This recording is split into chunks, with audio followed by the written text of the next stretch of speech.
मरता है तो सफेद कपड़े में लपेट कर ले जाते हैं, अमीर भी मरता है तो सफेद कपड़े में लपेट कर ले जाते हैं, गरीब भी मरता है तो घास के गद्दे पर ले जाते हैं, अमीर भी मरता है तो घास के गद्दे पर ले जाते हैं, गरीब भी मरता है तो उसको भी बांस पर ले जाते हैं, और अमीर भी मरेगा तो उसको भी बांस पर ले जाएंगे। मेरे शंकर के दरवाजे पर सबकी शान सम है, इसलिए उसका नाम शमशान है जहां वो निवास करता है।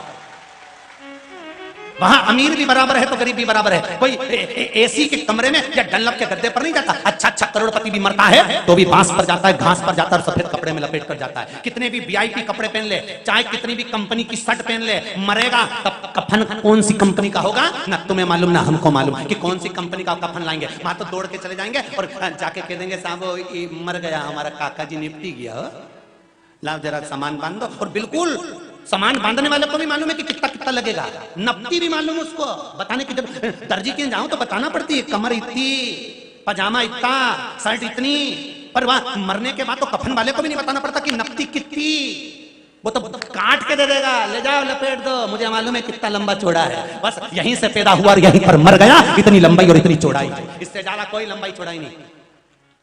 और जिंदगी भर के मर गया, मेरा इतना, मेरा घर, मेरी जमीन, मेरी जायदाद, मेरी संपदा, मेरी गाड़ी, मेरा बंगला, मेरी बहू, मेरा बेटा, के मर गया, और आखिरी में ठठरिया पे कहां गया? सब समाप्त, अर्थी पे बांधा गया, लपेटा गया, छोड़ दिया, कहां? इससे तो आगे भजन ही है साथी, भजन के बिना तो अकेला रहेगा, रे मन मुसाफिर निकलना पड़ेगा, काया को खाली करना पड़ेगा। सब समाप्त हो जाएगा, पड़ा रहेगा, शरीर पड़ा, सब धरा रहेगा। इसलिए निवेदन है, गुलाब जामुन रखी हो तो खा लो,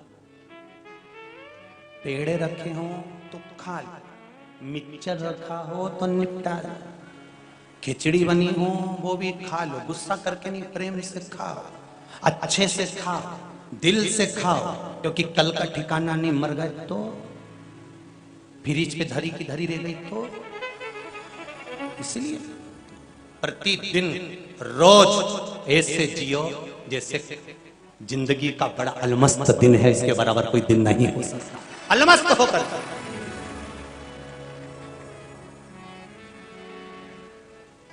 कितनी साड़ी रखी तुम्हारे पास में? अलमारी में, पेटी में, गत्ता के नीचे, सब धरी कितनी रखी है कि रोज की बदल के पहने नहीं ना तो भी कमी नहीं पड़े, उतना की उतना धरा है, परंतु फिर भी वही की वही चला। मेरे जेठ के लड़के की शादी होगी ना तब पहनूंगी ये वाली तो, और उससे पहले निपट गई तो नहीं, यहाँ तो जिंदगी का कोई ठिकाना है। परशुराम भगवान से कहा भगवान शंकर ने, क्रोध दे दे मुझको। गुरु दक्षिणा में अगर मांगा तो क्रोध मांगा, गुरु दक्षिणा में अगर कुछ प्राप्त कर रहे हैं तो तेरा क्रोध दे दो। और आपसे निवेदन है शंकर जी के मंदिर में जाना तो दे देना, क्या? अपना अहंकार, अपना क्रोध, अपना अहम, क्योंकि मनुष्य के पास खुद का कुछ भी नहीं है, केवल खुद का अहंकार है, वो शिव को दे दो शंकर भगवान पड़ेगा। उस दिन से नियम है, आज भी बच्चा डॉक्टर हॉस्पिटल में अगर बच्चा जन्म लेता है तो डॉक्टर और सिस्टर बच्चे को चिमटा छोड़ के धप मार के रुलाते, रो। बोलो सही है कि गलत? जन्म लिए बच्चे को डॉक्टर और सिस्टर थप मार के रुलाते कि रो, आज से रोएगा तो मरेगा तब तक रोना पड़ेगा। मुस्कुराने के लिए तो शिव महापुराण के 7 दिन मिले, खूब मुस्कुराना, ये जिंदगी के खुशी के दिन हैं जो जीवन की सार्थकता प्रकट कर देते हैं। मुस्कुराने के लिए, इसलिए आप लोगों से कहते स्माइल प्लीज, मुस्कुराते रहो, हंसते रहो, पर हर कहीं हंसना भी मत। नहीं तो मालूम पड़े तुम यहां से जाती जाती। अब लोग भी सोचे अभी कथा में गई थी तो अच्छी थी, कथा में से आई तो मुझे तो लगता है ये टेम्परेचर चढ़ गया, इसलिए ये एसी। अब कहीं नहीं तो तुम तुरंत अल्लाह अल्लाह अब मुस्कुराते तो लोग कहे कि बताओ अच्छी खासी गई थी, ये तो बढ़िया जोरदार, अब इसको क्या होगा। राम कहते रहो, कृष्ण कहते रहो, शिव कहते रहो, मुझे क्रोध दे दो। गुरु मंत्र में अगर कुछ देना है तो क्रोध दे दीजिए, लाइए क्रोध का त्याग कर दो। आज गुरु ने अपने शिष्य से गुरु दक्षिणा में क्रोध मांगा।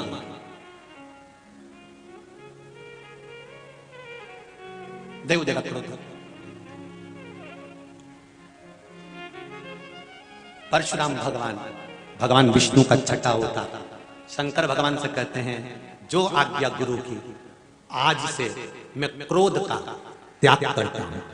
अब मुझे ये बताओ कि ये धनुष, ये फरसा कहां लेते थे,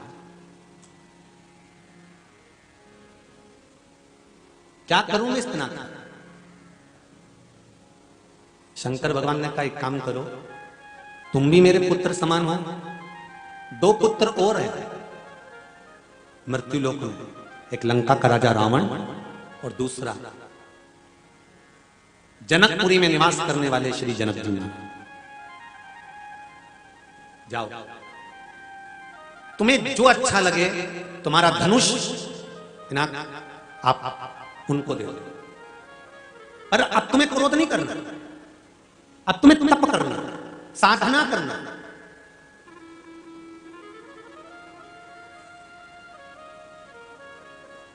मुझे तब तक रहना पड़ेगा इस मृत्यु लोक में। परशुराम जी का शब्द है अपने गुरु जी से, शंकर भगवान से, इस मृत्यु लोक में मुझे कब तक रहना है, जब तक कल्कि अवतार नहीं हो जाता।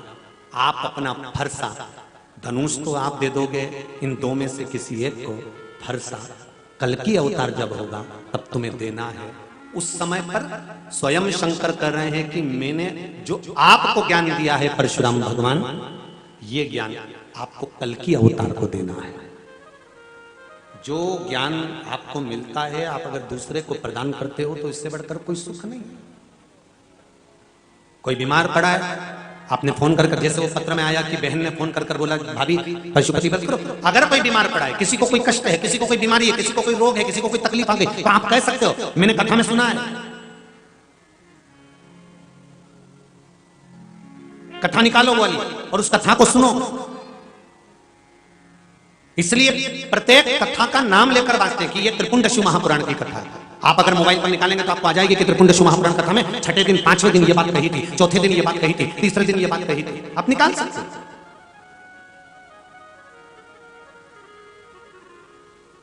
शिव पंचामृत महापुराण की कथा है, आप निकालकर सुन सकते हो।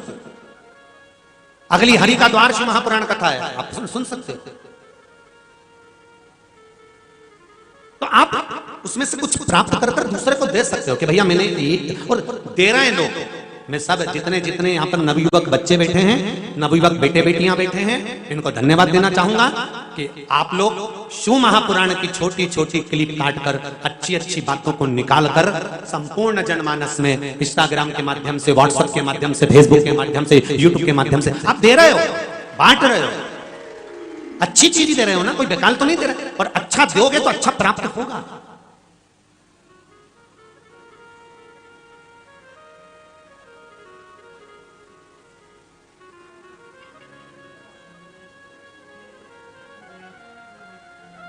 अपने भक्त को भगवान अपने धाम लेकर चले जाता, उसको छोड़ता नहीं ज्यादा से।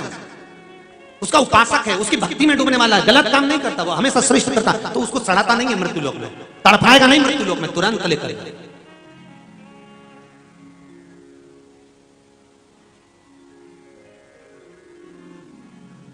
एक आपके यहां भी पहले एक वो श्रीवास्तव जी हुए हैं, देवी प्रसाद करके कुछ, वो शिव मंदिर जाते थे, देवी शरणा, तो शिव मंदिर जाना, अनुमोदन करना, प्रार्थना करना, शिव भक्ति में डूबे रहना।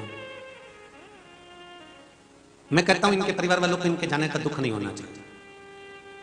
इनको तो ये प्रसन्नता होना चाहिए, जाना तो सबको है, कोई आगे जाएगा कोई पीछे जाएगा।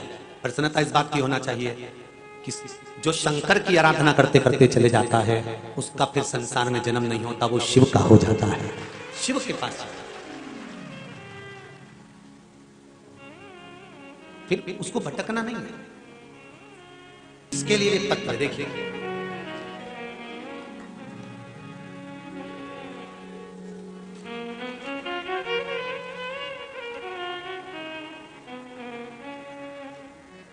ओम प्रकाश जी सोनी राउ इंदौर से हैं।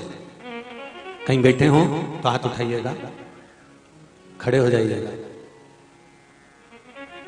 कहीं बैठे हो तो दोनों हाथ हिलाइएगा, हर हर महादेव बोलकर।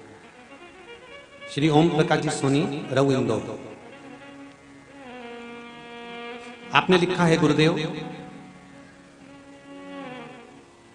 मैं ओम प्रकाश सोनी राउ इंदौर निवासी शिव की महिमा का बखान आपसे बतलाना चाहता हूं।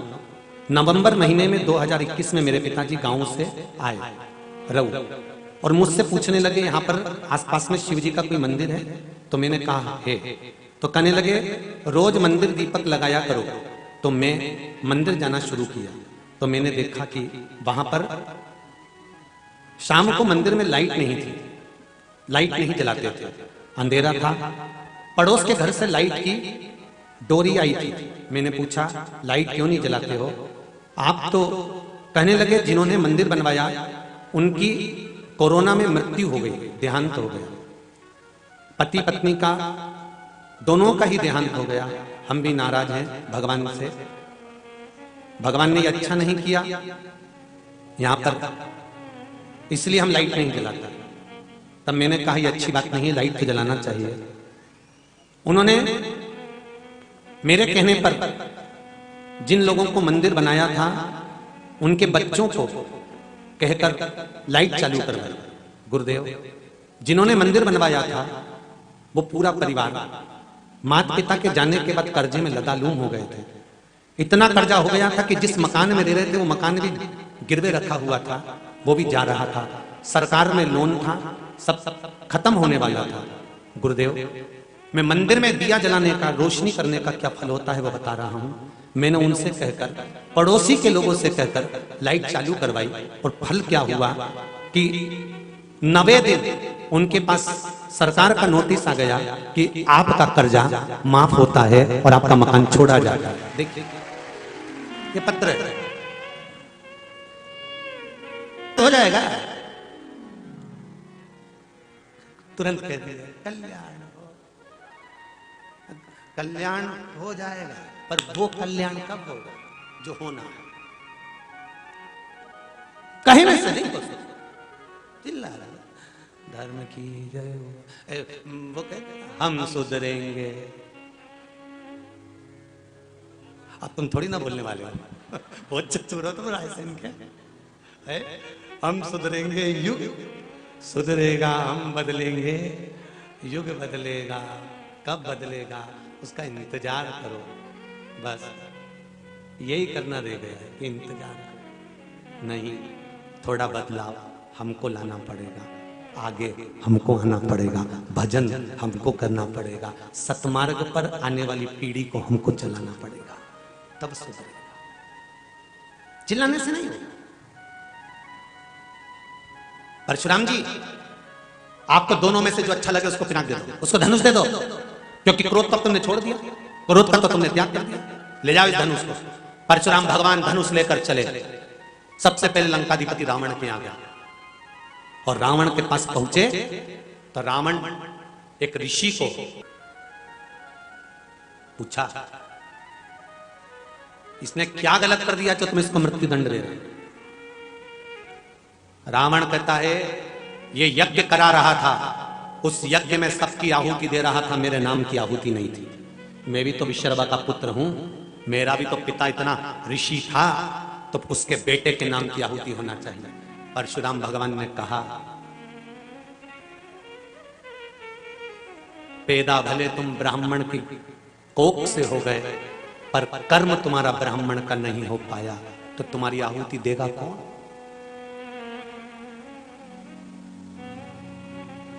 कभी भगवान ने ये नहीं सोचा कि इधर से जो हवा चलेगी वो ब्राह्मणों को छूती हुई जाएगी, इधर से हवा चलेगी वो क्षत्रिय के लिए रहेगी, इधर से हवा चलेगी वो वैश्य के लिए रहेगी, उधर से हवा चलेगी वो शूद्र के लिए रहेगी। कभी भगवान ने नहीं कहा कि समुद्र का पानी, नदी का पानी, तालाब का पानी, बावड़ी का पानी, कुएं का पानी, हापसी का पानी, बारिश का पानी ये ब्राह्मण के लिए रहेगा, ये क्षत्रिय के लिए रहेगा, ये वैश्य के लिए रहेगा, ये शूद्र के लिए रहेगा। कभी भगवान ने ये नहीं कहा कि 1 एकड़ में जो अनाज बोया गया वो ब्राह्मण खाएगा, दूसरे एकड़ का अनाज वैश्य खाएगा, इसका क्षत्रिय खाएगा, इसका शूद्र खाएगा। भगवान ने हवा, पानी, अन्न, पृथ्वी कभी ब्राह्मण, क्षत्रिय और वैश्य देखकर नहीं दी, शूद्र देखकर नहीं दी। भगवान के ये सब भगवान के जन्म दिए हुए हैं। भगवान कहता है मेरे लिए सब बराबर है, सबका है, सब प्रयोग। हवा केवल ब्राह्मण, क्षत्रिय और वैश्य, शूद्र के किसी एक वर्ण की नहीं है। हवा सबके लिए, जल सबके लिए है, वायु सबके लिए है, अन्न सबके लिए है।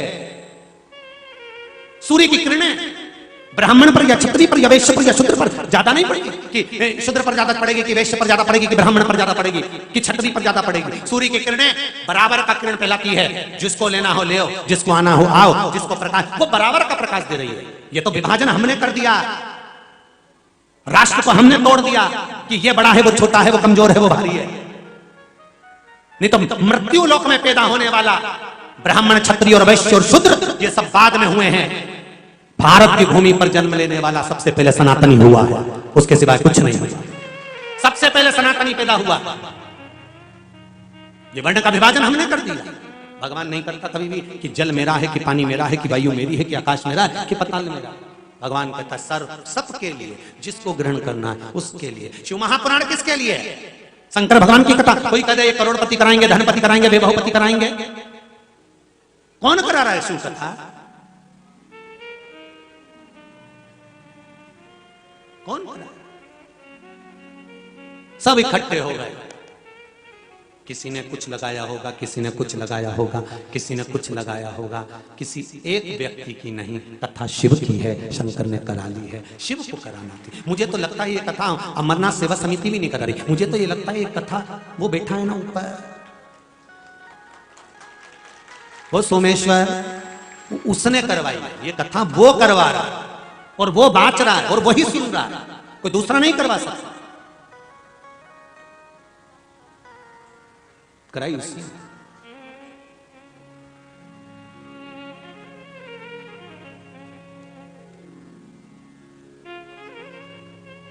यहां भी वही लेकर आया। तुम सब विचार करता है, भगवत स्मरण में ये मन लग जाता है तो हमें जो दुख आ रहा होता है, तकलीफें आ रही होती हैं, वो दुख, तकलीफ, कष्ट का भान नहीं हो पाता है।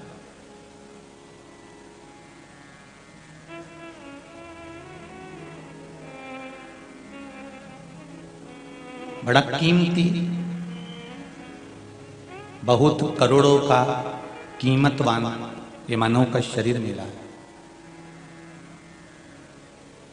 बड़ी मुश्किल से नर तन मिला है, ये गंवाने के काबिल नहीं है। ध्यान हरि का हृदय से न भूलो, ये भुलाने के काबिल नहीं है। बड़ी मुश्किल से मनुष्य की देह मिली है, मानव का शरीर मिला है। और इस मानव के शरीर को भी हम यूं ही गंवा दें, बिना भगवान के भजन के, बिना स्मरण के, बिना कीर्तन के, बिना मंत्र जाप के, बिना नाम जाप के, तो फिर ये जीवन फिर मिलेगा नहीं मिलेगा, इसकी कोई गारंटी। प्राप्त होगा नहीं होगा, इसका कोई समझ नहीं। अभी मिल गया, उसकी कीमत समझो। बच्चा जिस क्लास में पढ़ता है, जिस स्कूल में उसकी एजुकेशन चलती है, बच्चा जिस क्लास में पढ़ रहा होता है,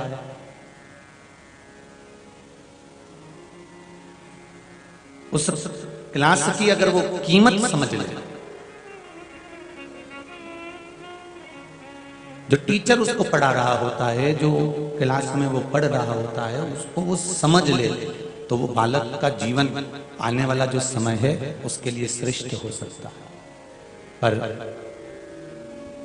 बचपन जाने के बाद जवानी में याद आता है कि बचपन कितना श्रेष्ठ है। जवानी जाने के बाद अधेड़ी में समझ में आती है कि जवानी कितनी श्रेष्ठ है। अधेड़ी जाने के बाद बुढ़ापे में समझ में आता है कि अधेड़ी कितनी श्रेष्ठ है। ये सारी अवस्थाएं जब धीरे धीरे धीरे धीरे धीरे धीरे चली जाती है तब समझ में आता है, जब प्राण छूटते हैं तब लगता है कि मानव देह कितना श्रेष्ठ है जिसमें भगवान की भक्ति प्राप्त हो सकती है।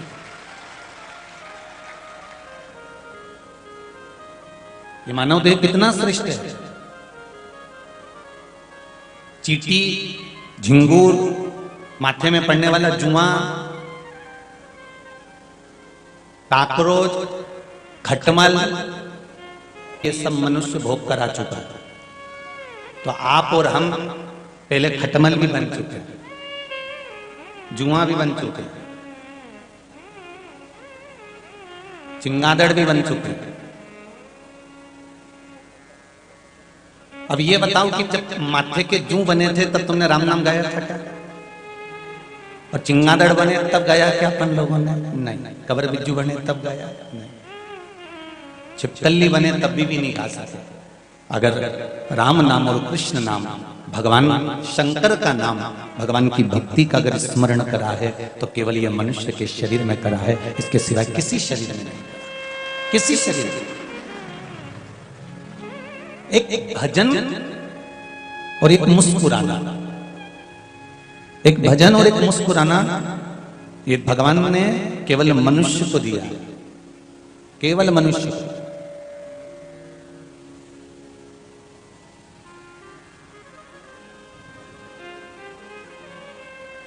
कभी कुत्ते को मुस्कुराता हुआ देखा है तुम लोगों ने?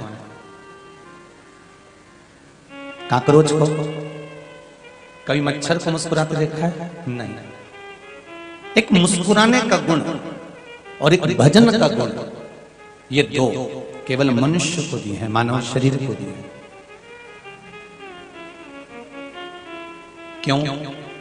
तो कहा जो काम अगर क्रोध से ना हो, जो काम तलवार से ना हो, शिव महापुराण की कथा कहती है वो काम केवल आपके मुस्कुराने से भी हो सकता है, प्रेम से भी। कोई जरूरी नहीं है कि बच्चों को मारोगे पीटोगे तभी जाकर बच्चा पढ़ेगा। कोई ये जरूरी नहीं है कि आप किसी को गाली देंगे, अपशब्द कहेंगे, ताना देंगे, कुछ आड़ा टेढ़ा बोलेंगे तभी वो कुछ अच्छा करेगा। शिव कथा तो ये कहती है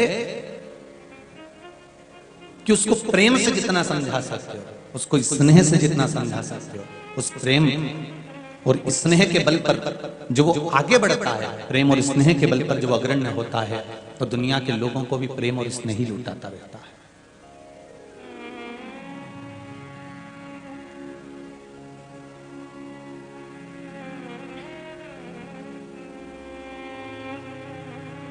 कि मैंने सारे सहारे छोड़ दिए, बस तेरा सहारा काफी है। मेरी नाव किनारे लगे ना लगे, मेरी नाव किनारे लगे ना लगे, मेरी नाव किनारे लगे ना लगे, तेरे दर का किनारा काफी है। शिव मंदिर का द्वारा काफी है। जब संपूर्ण सब जगह से आस, सब जगह से कोई क्रम समाप्त हो जाए, हर जगह से जब व्यक्ति हार जाए, तब वो शिव की शरणागति चले जाए, क्योंकि उसके दरवाजे से कभी कोई खाली गया ही नहीं, वो सबको दे देता है।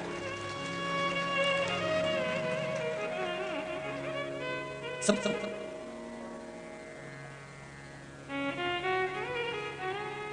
महाराज जमदग्नि जी के पुत्र श्री परशुराम जी, श्री जमदग्नि जी के पुत्र परशुराम जी, जिन्होंने अपनी माता का पिता के कहने पर सिर काट दिया था, और पिता ने खुश होकर कहा था कि मांग तुझे क्या चाहिए, आज मैं बहुत खुश हूं। तो परशुराम जी ने अपनी माता के प्राण वापस मांग लिए थे। ऐसे परशुराम जी थे।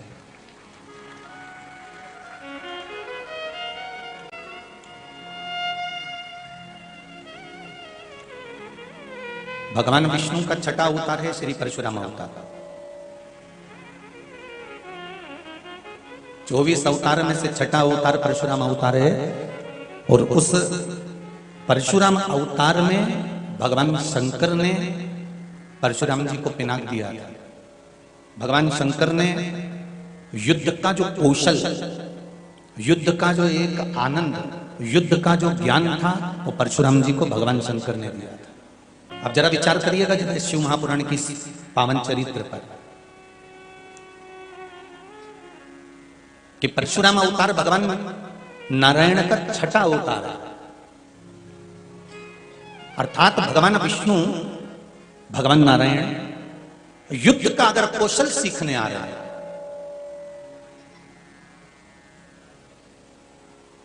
मेरे भगवान विष्णु अगर युद्ध का कुछ वैभव सीखने के लिए आ रहे हैं, कुछ ज्ञान लेने के लिए आ रहे हैं, तो वो सीधे भगवान शंकर के पास आ रहे हैं, भगवान शिव के पास। और भगवान शंकर ने परशुराम जी को बहुत ज्ञान दिया। ऐसी कोई विद्या नहीं थी जो परशुराम जी को नहीं सिखाई। प्रत्येक ज्ञान परशुराम जी को दिया गया।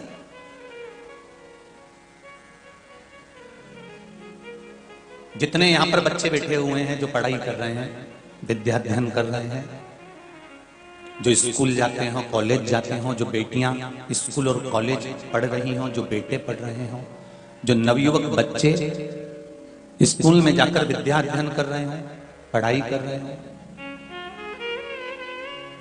और विद्या अध्ययन में जो लगे हुए हैं, पढ़ने में जो लगे हुए हैं, पढ़ाई जो कर रहे हैं, उनको कहना चाहता कि मेरे परशुराम भगवान से जरा सीखने का प्रयास करिएगा। भगवान परशुराम जी से थोड़ा सा सीखने का प्रयास करिएगा कि परशुराम भगवान जब विद्या अध्ययन करने के लिए भगवान शंकर जी के पास में जाते हैं और कहते हैं मुझे शस्त्र की विद्या, शास्त्र की विद्या, ये सारी विद्या आप दो। भगवान शंकर ने एक बात कही, आप नारायण के अवतार हैं परशुराम जी, स्वयं विष्णु के अवतार हैं। साधारण नहीं है आप स्वयं नारायण के अवतार, स्वयं भगवान विष्णु के अवतार हैं। और भगवान विष्णु के अवतार होकर आप मुझसे कह रहे हैं कि मैं आपको शस्त्र की विद्या दूं, मैं आपको शास्त्र की विद्या दूं। ठीक है, अगर आप चाहते हैं कि मैं शस्त्र की विद्या और शास्त्र की विद्या आपको दूं, मुझे देने में दिक्कत नहीं है। क्या आपके पिता जमदग्नि जी ने मेरे पास भेजा है? हाँ, श्री परशुराम भगवान कह रहे हैं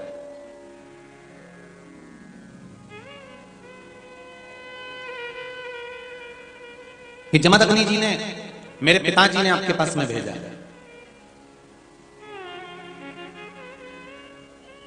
और जब मेरे पिता आपके पास में भेजे हैं तो कुछ विश्वास रखकर मेरे पिता ने यहां भेजा, कोई भरोसा रखकर, विश्वास रखकर, दृढ़ता रखकर। एक स्कूल में बच्चों को पढ़ने के लिए, एक गुरुकुल में बच्चों को विद्या अध्ययन करने के लिए, एक स्कूल के अंतर्गत बच्चों को जब विद्या के लिए भेजा जाता है तो माता पिता पूर्ण तरह से विश्वास कर लेते हैं कि हाँ, ये बच्चा यहां पढ़कर प्रबल बन सकता है।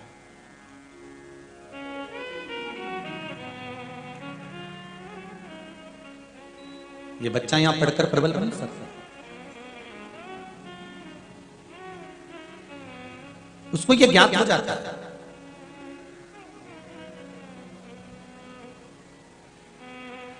तो परशुराम जी से पूछा गया कि आपके पिताजी ने भेजा? हाँ, मेरे पिताजी ने भेजा।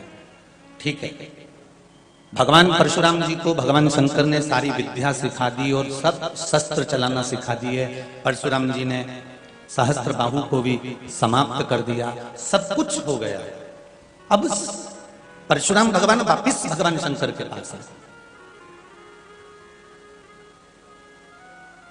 शिव के परम उपासक थे। आप में से कई लोग ऐसे होंगे जिन्होंने कोई गुरु मंत्र नहीं लिया होगा अभी तक भी। आप में से कई लोग ऐसे होंगे जो गुरु मंत्र नहीं ले पाए। कितने लोग बैठे हैं ऐसे जिन्होंने गुरु मंत्र नहीं लिया, जिन्होंने नहीं लिया अभी तक? ठीक, कोई कारण होगा इसलिए नहीं लिया होगा। शिव महापुराण की कथा कहती है, बहुत समझदारी रखिएगा इस चीज के लिए।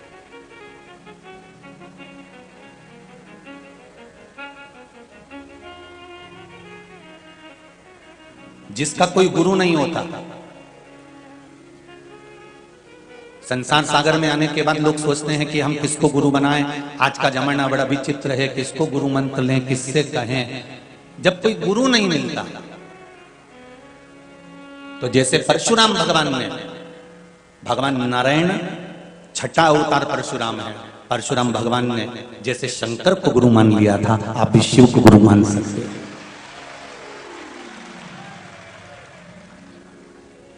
पानी पियो छान और गुरु करो जान। 50 बार विचार करना तब जाके कोई गुरु मंत्र लेना, और विचार कर लेना कि ये गुरु जी हमको तार सकता है कि मार सकता है। विचार करिए, नहीं तो आज का जमाना गुरु फिरे बाजार में,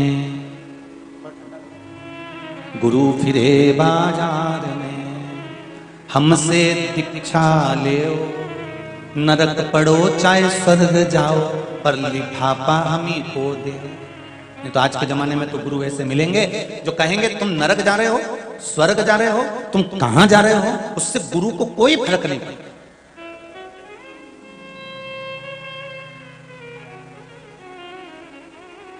उसको तो केवल एक मतलब है कि तुम धन क्या दे रहे हो, तुम संपदा क्या दे रहे हो।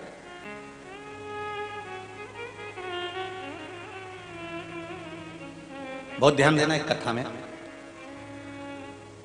राम जी के मंदिर जाओगे तो हो सकता है कोई पूछ सकता है कि तुम भगवान राम को काय का भोग लेकर आए। कृष्ण मंदिर जाओगे तो हो सकता है कोई पूछ सकता हो कि आप भगवान कृष्ण को काय का भोग लेकर आए। देवी के मंदिर जाओगे तो हो सकता है कोई पूछ सकता है कि तुम सुहाग सामग्री लाए कि नहीं लाए। केवल 33 कोटि देवता में एक देव अधिदेव महादेव कैसे होते हैं जहां पर यह पूछा नहीं जाता कि तुम क्या लेकर आए हो, क्योंकि यहां तो शिव पुराण कहती है कि चढ़ी हुई बेलपत्र भी धोकर चढ़ा सकते हो, तो लाने की जरूरत ही क्या है। गुरु को यह मतलब नहीं होता कि तुम्हारे पास में कितनी संपदा है, गुरु को यह मतलब नहीं होता कि तुम्हारे पास में दौलत कितनी है, गुरु को यह मतलब नहीं होता कि तुम्हारे पास में वैभव कितना है, तुम्हारी सत्ता कितनी है, तुम किस ओहदे पर बैठे हो, तुम किस पद पर बैठे हो, तुम्हारी कितनी फैक्ट्रियां चल रही हैं, तुम्हारी कितनी दुकानें चल रही हैं, तुम्हारे कितने मकान हैं, तुम्हारे पास में कितनी जमीन, कितनी जायदाद, कितनी दौलत, कितनी संपदा है, तुम किस पद पर बैठे हो। गुरु को इससे मतलब नहीं होता। गुरु को तो एक मतलब होता है कि मैंने तुझे गुरु मंत्र दिया है तो तू भजन कितना कर रहा है, क्योंकि डिग्री यहां देखी जाती है, वहां तो भजन ही देखा जाता है, स्मरण ही देखा जाता है। वहां आपकी डिग्री नहीं देखी जाएगी, यहाँ तो वहां केवल आपका कीर्तन, भजन, स्मरण, मंत्र जाप, नाम जाप जो आप कर रहे हैं इस पंडाल में बैठकर और आस्था चैनल के माध्यम से, फेसबुक यूट्यूब के माध्यम से, अपने घर पर बैठकर या पंडाल में बैठकर जो भगवत नाम ले रहे हैं वहां वो देखा जाएगा।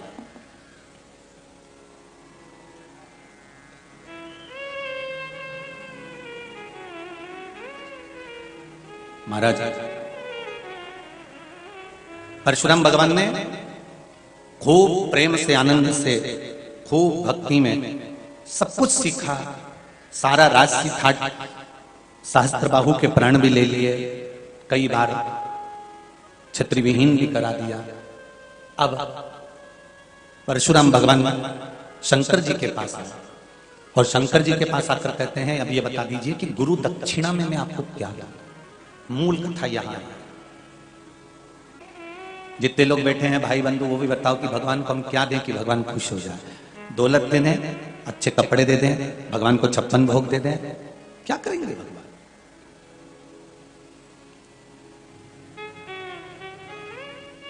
किसी ने कहा भगवान कृष्ण को भोजन अच्छा लगता है तो भगवान को 56 भोग दे दो। भगवान के तुम्हारे 56 भोग का करूंगा क्या? द्रौपदी के यहाँ जाता हूँ, आधा चावल का दाना खाता रहता हूँ, 10,000 ब्राह्मण का पेट भर देता हूँ एक ही बार में। तो तुम्हारे चावल का एक दाने से मैं दुनिया का पेट भर सकता हूँ, तो तुम्हारे भोजन की मुझे जरूरत नहीं है। किसी ने कहा भगवान को वस्त्र दे दिए जाएं, तो भगवान कहते हैं जब द्रौपदी का चीर खींचा जा रहा था, एक उंगली उठाई थी और 9,999 साड़ियां देकर आ गया था। एक उंगली से जब मैं 9,999 साड़ी दे सकता हूं, तो मेरी तो अभी इतनी सारी उंगलियां बची हुई है। फैक्ट्रियां कपड़ों की तो मेरी खुद चल रही हैं। मुझे तुम्हारे कपड़े नहीं चाहिए, मुझे तुम्हारा भोजन नहीं चाहिए। किसी ने कहा भगवान को रतन दे दो, माणिक दे दो, सोना चांदी दे दो। भगवान के तुम्हारे रतन का करूंगा क्या? जिस समय पर मेरा विवाह लक्ष्मी जी के साथ में हो रहा था, तो समुद्र देव ने रत्नाकर ने इतने रतन दे दिए थे विवाह में, इतना सोना चांदी, इतना हीरा पन्ना आभूषण दे दिया था कि मेरे पास रखने की जगह नहीं थी। तो जब लक्ष्मी मेरे चरणों में पड़ी हुई है, तो मुझे तुम्हारे रतन भी नहीं चाहिए। भगवान कहते हैं मुझे वो दो जो मेरे पास में नहीं है। जिसके पास में जो चीज नहीं होती उसको वो दिया जाता है तो संभाल के रखता है।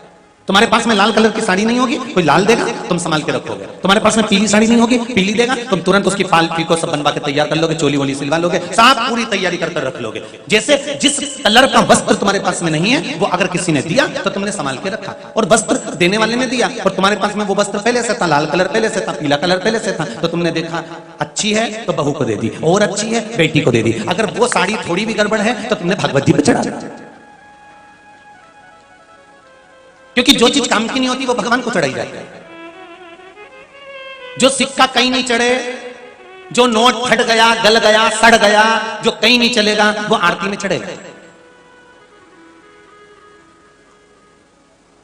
इसके लिए भी किसी ने पूछा, गुरुजी दुनिया के लोग दुकान पर जाते हैं तो दुकानदार कहते देता अच्छा चढ़ाओ, अच्छा दो, नोट अच्छा दो, फटा हुआ नहीं लेंगे, सिक्का अच्छा दो, ऐसा नहीं लेंगे। बैंक में जाओ तो भी कहते हैं सिक्का नहीं चलेगा, ये नहीं होगा, वैसा नहीं होगा। तो एक बात समझ में नहीं आती गुरुदेव, तो फिर लोग भगवान के सामने फटा हुआ नोट, खोटा सिक्का क्यों चढ़ाते हैं? तो शिव महापुराण की कथा कहती है कि वो शंकर का दरवाजा है। शंकर के दरवाजे पर शास्त्र कहता है जो कहीं नहीं चलता वो शिव के दरवाजे पर ही चलता है, वो शिव के द्वार पर ही चलता है।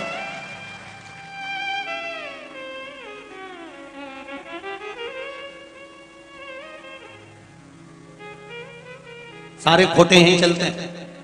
तुम अंदाजा लगा लो, भगवान विष्णु ने भगवान नारायण की जब शादी हुई, भगवान कृष्ण की जब शादी हुई, आप लोग तो कथा सुने हो ना, सब लोग भागवत रामायण गीता सब सुनिए। तुम लोग बताओ कि भगवान राम की शादी में कितने भूत गए थे, कितनी चुड़ैलन गई थी? बोलो जरा, जम के बोलो रे। भगवान विष्णु की शादी में कोई भूत प्रेत गए थे? भगवान कृष्ण की शादी में कोई भूत प्रेत गए थे? नहीं। केवल एक ही शादी थी 33 कोटि देवताओं में देव अधिदेव महादेव की शादी, जिसमें सबसे पहला निमंत्रण रायसेनी भेजा था, यही भेजा था, सबसे पहला निमंत्रण गया था।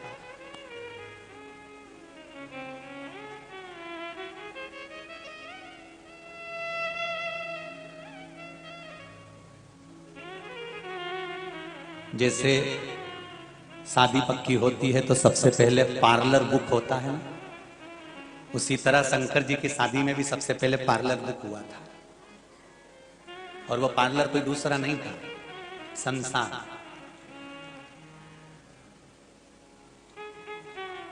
इसलिए आज भी शमशान में जब मुर्दे को ले जाते हैं तो नीला के डेंटिंग पेंटिंग करके, तिलक मिलक लगा के, बोलो सही है गलत है? महावर मेहंदी सब लगा के, चूड़ी मूड़ी पिड़ा के, लाल चुंदड़ी ओढ़ा के, और पुरुष मरे तो फेटा मेटा जोरदार टोपी मोपी तिलक वगैरह, तुलसी की माला, जनेऊ सब धारण कर खुदा के, कंठी मंठी पिना के फिर शमशान ले जाया जाता है। क्यों? क्योंकि कहीं पर भी जाओ थोड़ा सज धज के शिव के द्वार जाओ। शमशान भगवान शंकर जहां श्रृंगार कर रहे हैं वो कोई साधारण भूमि हो?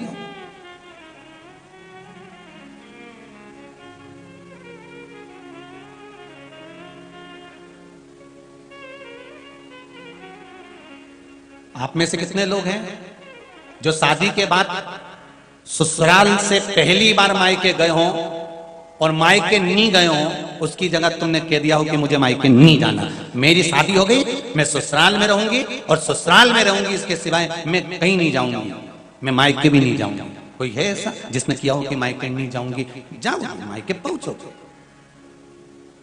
केवल एक थी, वो थी माता पार्वती, जो अपने पति भगवान शंकर से कहती हैं कि मुझे मायके नहीं जाना।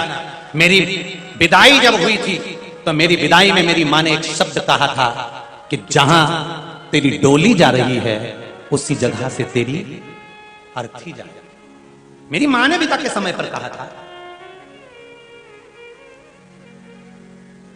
स्वामी आप कहां लेकर जा रहे हो मुझे? भगवान शंकर ने कहा तेरे मायके छोड़ने के लिए जा रहा हूं, बहुत दिन हो गए, चल घूम आना। मुझे मायके नहीं जाना, फिर मुझे तो वहां जाना है जहां आखिरी में लोग जाते हैं। शंकर भगवान ने कहा कहां? पार्वती जी बोली शमशान। शमशान? हाँ। पार्वती तुझको मालूम है अगर तू शमशान जाएगी तो वहां मेरे पहचान वाले बहुत मिलेंगे, क्योंकि अपनी तो पहचान ही वही है।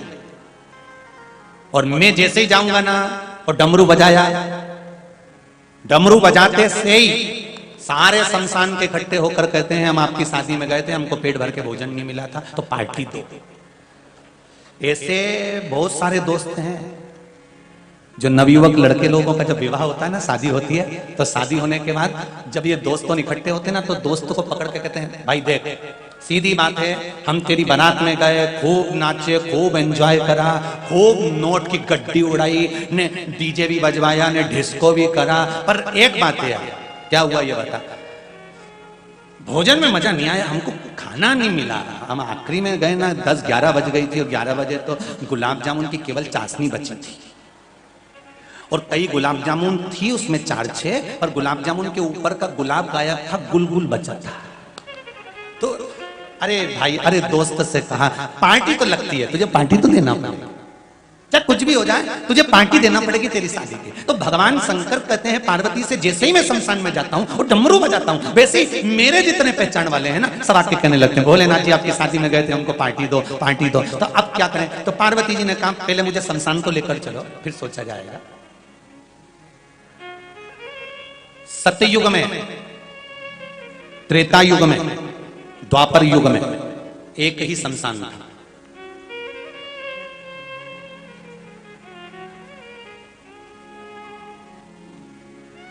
वो कौन सा शमशान था?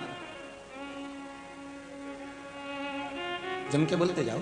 सत्ययुग में, त्रेता में, द्वापर में एक ही शमशान था, वो शंकर भगवान का नंदन वन काशी वाराणसी। केवल त्रेता, सतयुग और द्वापर का एक ही शमशान था। एक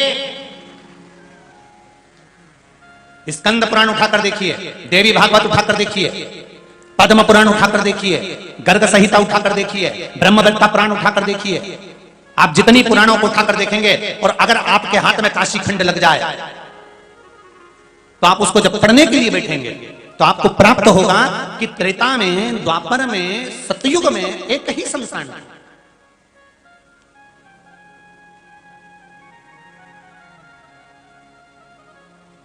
शिव जी कहते हैं मैं तुझे लेकर चलता हूं, मां मेरे पहचान वाले मिल जाएंगे और चिल्लाएंगे भोजन के लिए, क्या करेगी? पार्वती जी कहती है आप जो आज्ञा करोगे मैं कर दूंगी। ठीक है, शंकर भगवान ले गए पार्वती जी को शमशान में। अभी तक कैलाश पर रहते थे मेरे भोलेनाथ, आज शमशान में पहली बार पहुंचे हैं पार्वती को लेकर। शिव आते थे पर पार्वती नहीं आई थी, पहली बार माता पार्वती शमशान में पहुंची, काशी में पहुंची।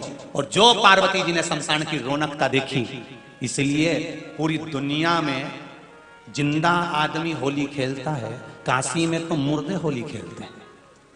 काशी में होली के दिन जितनी अर्थियां आती हैं जलने के लिए, जो शव आते हैं जलने के लिए, उन अर्थियों को लोग उठा के नाचते, डिस्को करते हैं। तुमने कभी मुर्दे को डिस्को करते देखा? अरे बोलो तो जम के नहीं देखा ना, तो अगली बार होली खेलने काशी चले जाओ। जब होली में काशी पर जाओगे तो काशी में जो होली होती है, शमशान की होली, जहां पर अर्थी कंधे पर पड़ी रहती है और मुर्दे बंधे रहते हैं, और काशी के लोग मुर्दों के साथ होली खेलते हैं, क्योंकि मेरा भस्मीधारी खेलता है, मेरा शिव। पूरी दुनिया में एक ही स्थान है, काशी वाराणसी, जहां शमशान में होली होती है और मुर्दा खेलता है।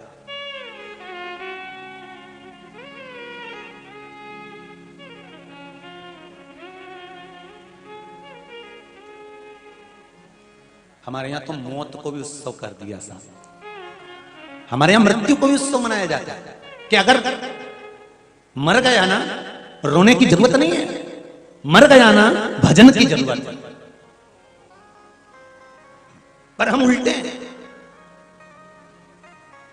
10 दिन 15 दिन कोई भी मिलने आया और तुमने घूंघट डाल के मुआ करना चालू करा, और सब पूछते हैं कैसे मर गया, क्या हो गया था, अभी परसों तक तो अच्छा था, बहुत बढ़िया था, फिर रो रो के बताए शाम को तो अच्छे थे, 4 रोटी भी खाई मक्का की, 3 कटोरी कड़ी पी गए, तो ना बताया। फिर रात को आवाज दी मेरे को, मैं उठ के गई,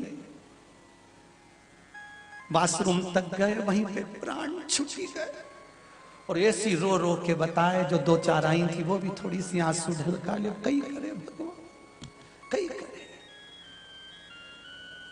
ये गई, दूसरी आ गई, उसने भी बताना पूछ लिया, उसको भी बताया, फिर कोई आ गया, फिर बताया। ये बार बार बताने की जगह एक सीडी भरवा लो और प्लेयर लगवा लो।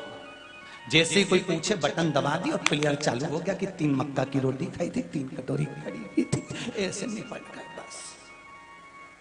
किसी मरने वाले के यहाँ जाते हो तो ये नहीं जाकर पूछना कि मरा कैसा है, प्राण कैसे छूट गए, क्या हुआ था। दुनिया को मालूम है कि मर गया, दुनिया को मालूम है क्या हुआ था, जो आता है सामने प्रकट हो जाता है, सबको मालूम पड़ जाता है कि कैसे मरा था। मरने वाले के घर में जाना तो मरने का मत पूछना कैसे मरा था, मरने वाले के घर में जाना तो थोड़ी देर बैठकर सीताराम सीताराम सीताराम गाना, उसको भी मुक्ति मिल जाएगी, और जो सुनेगा उसको भी मोक्ष मिल जाएगा। फोटो सामने रख दिया, लेडीज इधर बैठ गई, जेंट्स इधर बैठ गए घर के, और पूरे गांव के लोग आके सामने बैठते जाएं और बउएं आपस में बात करती जाएं। कमलाबाई की बुआ मरी थी, अब तो अपन पूरे गए थे, इसके यहाँ से तो अकेली आई है, रामकिशन तो दिख ही नहीं गया। हाँ उनका लड़का आया है भेरू। इनको जो मर गया उससे मतलब नहीं है, कौन उठाने में आया, कितनी गाड़ियां इकट्ठी हुई, कितने लोग एकत्रित हुए, कितने लोग मुंह दिखाने आए, इनको उससे मतलब है। उठाने का मतलब होता है कि जिस जीव आत्मा के लिए उठावना रखा है, उस जीव आत्मा के तीसरे दिन उसके सामने, उसके फोटो के सामने बैठकर भगवान नाम का भजन करना। उठाने का मतलब होता है कि जब आप भजन करेंगे तो परमात्मा इस जीव को उठा कर ले जाएगा तीसरे दिन, उसको उठावना कहा गया। तुम्हारे आने से, मुंडा दिखाने से, थोड़ी सी स्माइल दे देने से, 2 मिनट बैठकर चले जाने से, 4 बजे का उठावना पूरा करके जाने से उसको उठावना नहीं कहा जाता। 15 मिनट बैठकर राम नाम, कृष्ण नाम, शिव नाम, भगवान की भक्ति को धारण करने को उठावना कहा जाता है।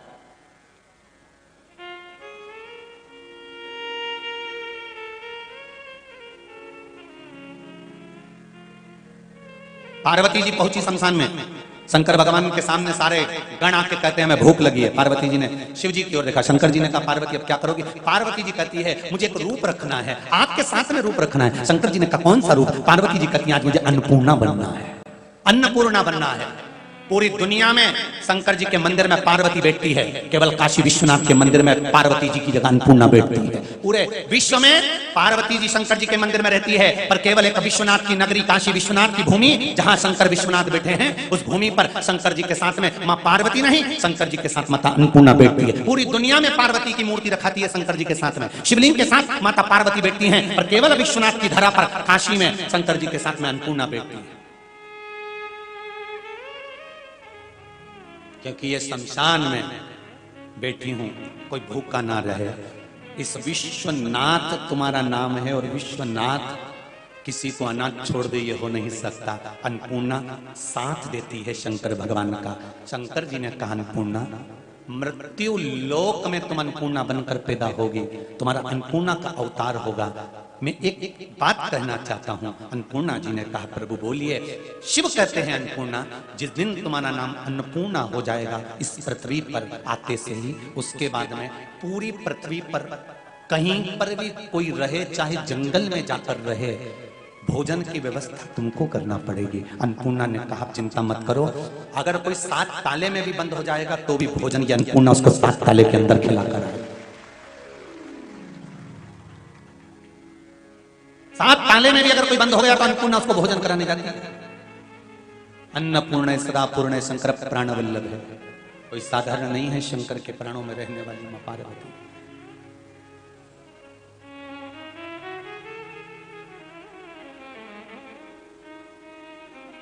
क्या दें हम शिव को? भगवान शंकर ने क्या मांगा आपसे? किसी भी मंदिर में जाओगे आपको कुछ पूछा जा सकता है कि यहाँ क्या दोगे? शंकर आपसे कभी नहीं कहेंगे कि आप क्या दोगे। शिव तो कहते हैं कि मेरी बेलपत्र चढ़ी हुई धोकर तू मुझ पे चढ़ा दे, बहुत है।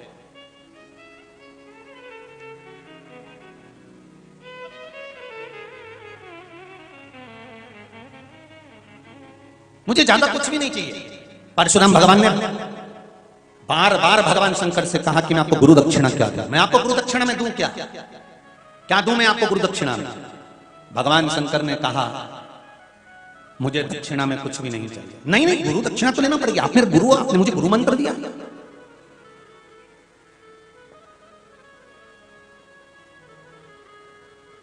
परशुराम भगवान के गुरु भगवान शंकर जी करें मुझे दक्षिणा में कुछ नहीं, नहीं नहीं, आपको लेना पड़ेगा। भगवान शंकर ने कहा परशुराम जी आपने मेरी विद्या पर विश्वास करा, इसलिए आपने कई बार विजय प्राप्त कर। सुन लो रायसेन वालों, आस्था पर कथा सुनने वालों और यूट्यूब फेसबुक पर कथा सुनने वालों, सावधानी से सुनना। शंकर के वचन परशुराम के चरित्र में भगवान परशुराम जी के सामने भगवान शंकर क्या कह रहे हैं कि सुनो परशुराम जी, आपने मैंने जो विद्या दी आपको, आपने उस पर विश्वास करा, विश्वास करा इसलिए आपकी जगत में विजय प्राप्त हुई है।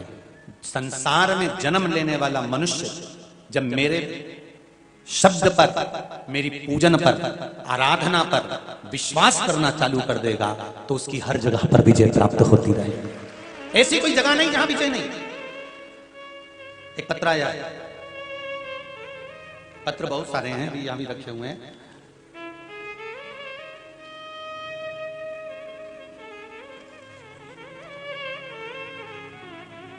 बड़ा सुंदर शिवलिंग बनाकर भेजा है, एक बार जोरदार ताली बजाएं। पत्र के स्वरूप में बहुत सुंदर बना है। राजेश जी वर्मा, प्रेम नारायण जी वर्मा, पता सेमरा, जिला भोपाल, मध्य प्रदेश से हैं। कहीं बैठे हो तो हाथ उठा सकते हैं, अगर दूर बैठे हो तो हिलाए हाथ तो मालूम पड़ जाए। राजेश जी वर्मा, प्रेम नारायण जी वर्मा, पता सिमरा, जिला भोपाल, मध्य प्रदेश। कहीं बैठे हैं? आपने पत्र में लिखा है वर्मा जी, गुरुजी पहले मैं आपकी कथा का श्रवण नहीं करता था। मेरा परिवार, मेरी माताजी, मेरी धर्मपत्नी एवं मेरी बहू, यह लोग आपकी कथा सुनते थे। तो मैं आकर इन लोगों से कहता था कि कई तंबी इना गुरुजी ना पल्ला पड़ी गई, उनकी भाषा में लिखा है, चक्कर में पड़ गई। ऐसा घना गुरुजी पड़ा हुआ है जो इस तरह की कथाएं बोलते हैं और ढोंग करते रहते हैं। पत्र में लिखा है। अच्छा हुआ वर्मा जी, कम से कम आपने हमको ढोंगी तो समझा। हमें बड़ी खुशी होती है कोई कुछ समझे तो, नहीं तो आज के जमाने में तो लोग अपनी पत्नी के कहीं नहीं समझे, परिवार के कहीं नहीं समझे, तो कम से कम गुरु के कहीं तो समझे। ऐसा घना गुरुजी पड़ा है जो ढोंग करे, ये भी उनमें से ही होगा, कहीं इनके चक्कर में पड़ा हो तो। गुरुजी ये शब्द मेरे शायद इसलिए निकलते थे क्योंकि मैं एक फौजी होने के नाते मुझे किसी पर विश्वास नहीं हुआ। पर लोटा भर जल चढ़ाने का, शिवलिंग पर जल चढ़ाने का क्या फल होता है श्री शिवाय नमस्तुभ्यम का, ये मैं मेडिकल की सारी रिपोर्ट भेज रहा हूं, हॉस्पिटल की रिपोर्ट भेज रहा हूं, एक्सरे भेज रहा हूं और पूरी फाइल भेज रहा हूं कि मेरे साथ क्या हुआ। मुझे लगता है आपको मैंने जो शब्द कहे हैं इस पत्र में इन्होंने लिखा है, एक बार मैं आपके चरण छूकर मैंने जो कहा है उसके लिए क्षमा मांगना चाहता हूं, क्योंकि मैंने आपको अपने परिवार में ढोंगी कह दिया था। पर मुझे जो मिला एक लोटे जल का फल, वो मैं इस पूरे प्रूफ के साथ भेज रहा हूं। आपने लिखा है मेरा एक ऑपरेशन हुआ।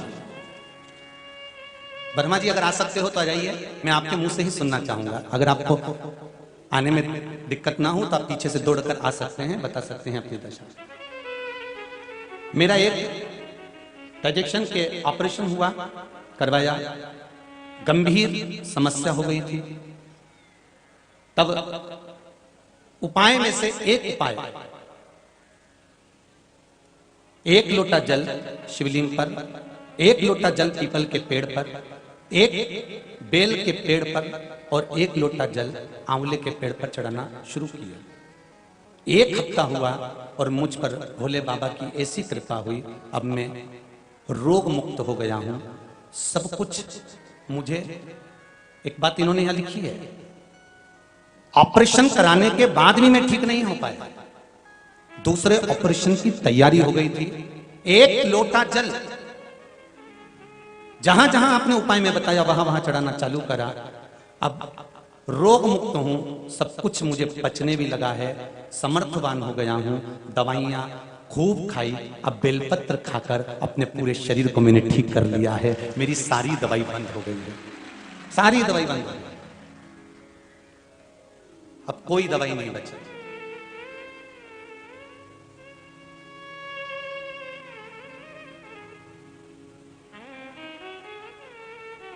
सारी औषधि बेलपत्र जल मेरे लिए। वर्मा जी बहुत बहुत साधुवाद। कोई कितना भी पैसा खर्च कर ले पर भोगना इस शरीर को ही पड़ता है, कोई दूसरा नहीं भोग सकता, कोई दूसरा नहीं भोगे।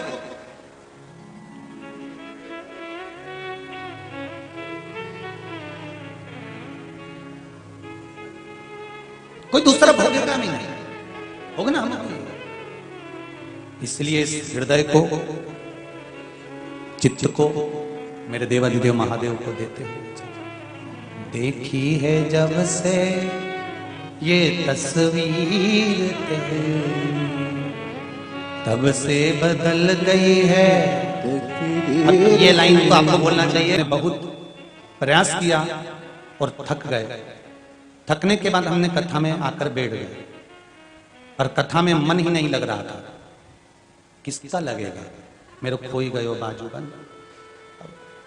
कथा में मन नहीं लग रहा था और दिल से एक ही संवाद निकल रहा था, अगर मेरे बेग नहीं मिले ना भोलेनाथ तो मैं कभी तुम्हारी कथा नहीं सुनूंगी, भले सियोर वाला महाराज किया। मैं और मेरी बेटियां भोपाल घर के लिए निकल गए, पर शिव को कथा सुनना थी तो हम कथा सुनकर घर जाने के लिए वापस निकले। और जैसे ही हमने ऑटो वाले को हाथ दिया, हमारे सारे बैग उसी ऑटो में रखा कर आ गए और हम घर लेकर चले। बैठ जाओ दीदी, बैठ जाओ। हर हर महादेव। एक लोटा पानी चढ़ाते ना भोलेनाथ जी। ये शिव कृपा है। एक पत्र और है, बड़ा सुंदर लिखा है।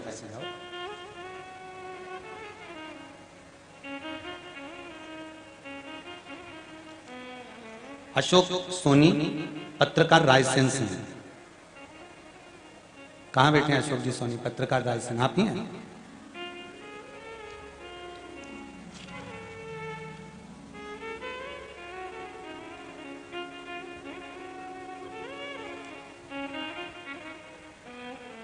गुरुजी प्रणाम।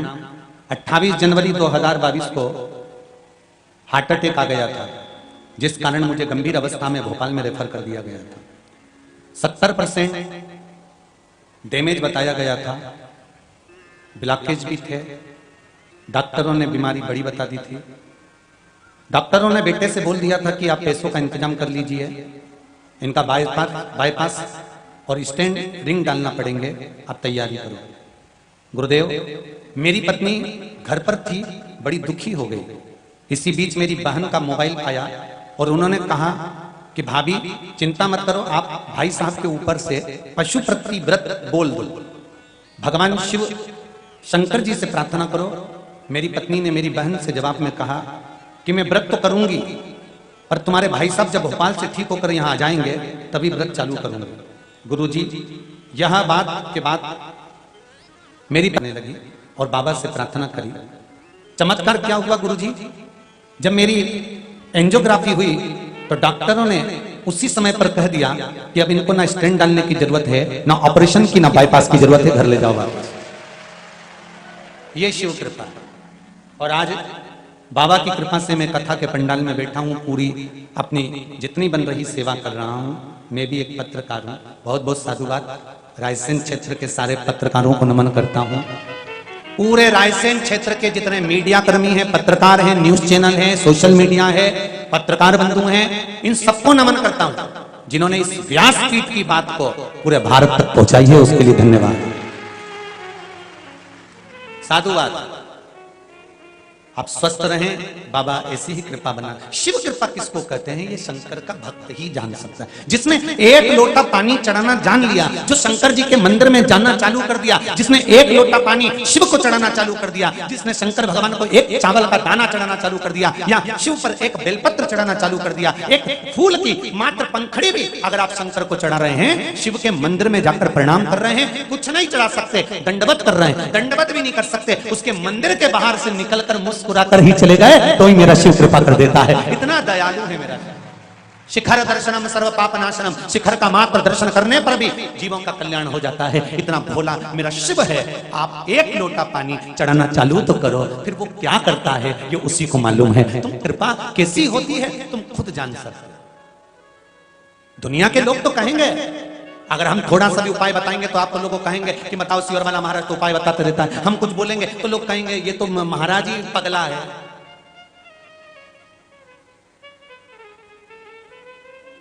अरे आग लगे,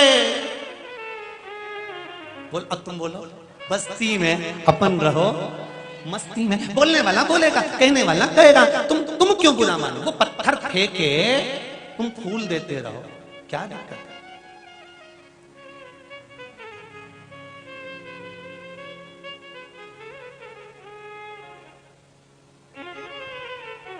शरीर मिला है, परमात्मा ने दिया, उस शरीर का सदुपयोग करो शिव भक्ति में, चित्त में। और फिर निवेदन करूंगा, जीवन में अगर दुख है, तकलीफ है, कष्ट है, रोग है, बीमारी है, बड़े से बड़ा रोग आ गया, कैंसर जैसा भी रोग अगर तुम्हारे सामने खड़ा हुआ है, इस शरीर को अगर दुख का पहाड़ भी टूट गया है, हिम्मत मत हारना, हिम्मत मत हारना।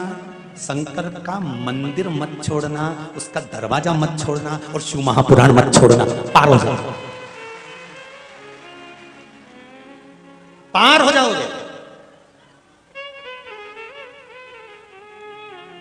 कल मात्र मोबाइल पर कथा सुनने वाले थे 84,000 लोग, मात्र मोबाइल पर कथा सुन रहे थे एक चैनल पे।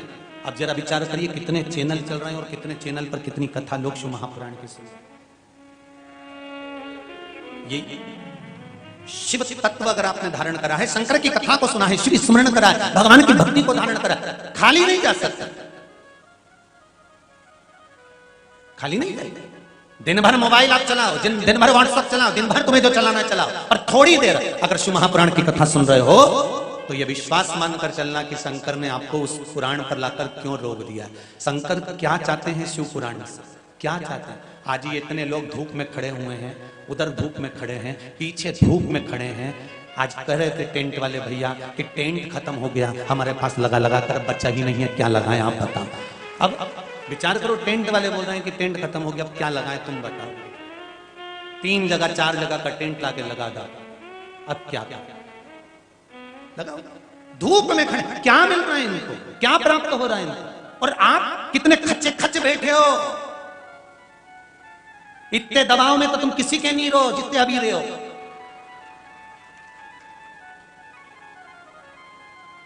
क्या मिल रहा है आपको? यहाँ कोई तुमको लड्डू दिया, पेड़ा दिया, अपने अपने घर में कूलर लगे होंगे, पंखे लगे होंगे, एसी के रूम होंगे, खूब ठंडाई होगी, फ्रिज का पानी होगा, खूब जोरदार चाय कॉफी सब पीते पीते खूब आनंद से दिन निकालते। और ज्यादा ज्यादा व्रत हो रहा होगा तो भी कुछ ना कुछ बना बना के खा रहे होते। 3 घंटा मुंडा बंद करके टकटकी लगाकर बड़ी परेशानी से धूप में चलकर आना, बैठना, जगह संभालना, कूचना, फिर बैठ के कथा सुनना, और उतनी देर में आजू बाजू वाला कोई चिल्ला दे तो ठूसा मारना, तो कितना कठिन।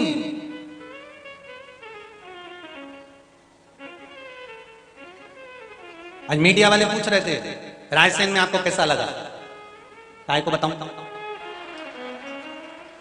अगली कथा 13 तारीख से हरिद्वार में है, 9 तारीख से हम यहाँ निकल जाएंगे, 10 तारीख को हमारी ट्रेन है हरिद्वार जाने की, हम वहां पहुंच जाएंगे। जब हरिद्वार से कथा बांटेंगे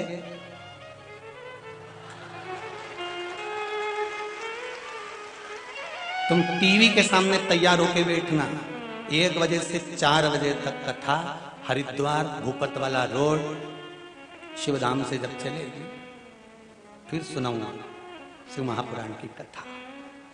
और वो कथा यहाँ त्रिपुंड चल रही है, माँ हरि का द्वार है, हरि का द्वार शिव पुराण चल रही है। अब ये पूछ रहे थे तुम्हें रायसेन कैसा लगा? लगा तो जोरदार है, बात तो है, दमदारी तो है।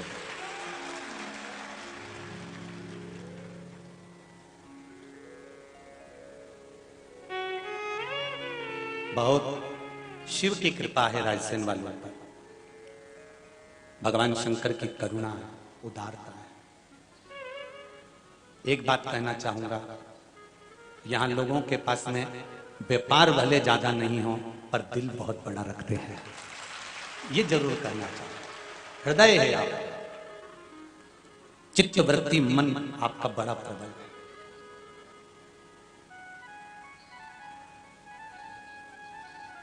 सबके चेहरे पर प्रसन्नता रहती है, सबके चेहरे, और ऐसे ही खुश रहो। कितना बड़ा भी दुख आ जाए ना, चेहरे से स्माइल मत जाने देना। भगवान के मंदिर जाना तो खुश होकर जाना, तो भगवान को भी लगे पार्वती जी के शंकर जी से बताओ इतनी बड़ी तकलीफ आ गई है इसको और तो भी मुस्कुरा रही है। शंकर भगवान के चिढ़ा रही है अपन को कि तुमने दुख दिया है, तुम ही हरोगे, मुझे मालूम है, इसलिए दरवाजा छोड़ नहीं रही हूं, तेरे दरवाजे आ रहे, इसलिए तेरे द्वार पर आ रही हूं। परशुराम भगवान कहते हैं मैं आपको गुरु दक्षिणा में क्या दूं?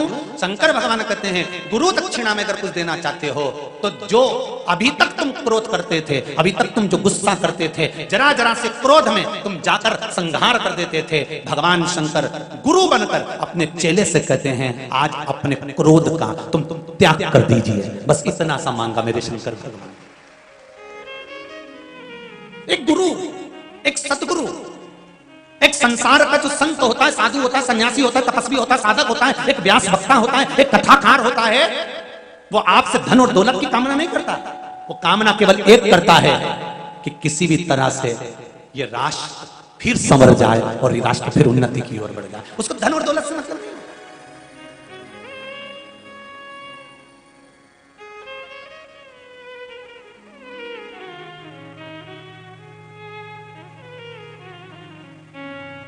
आपको भी जाना है और हमको भी जाना है, वहीं मिलेंगे, कोई आगे मिलेगा कोई पीछे मिलेगा। नग्न अवस्था में आप भी जाएंगे तो नग्न अवस्था में सियोर वाला महाराज भी जाएगा। अच्छा अच्छा करोड़पति भी जब मरता है तो डनलप के गद्दे पर बांध कर नहीं ले जाते उसे,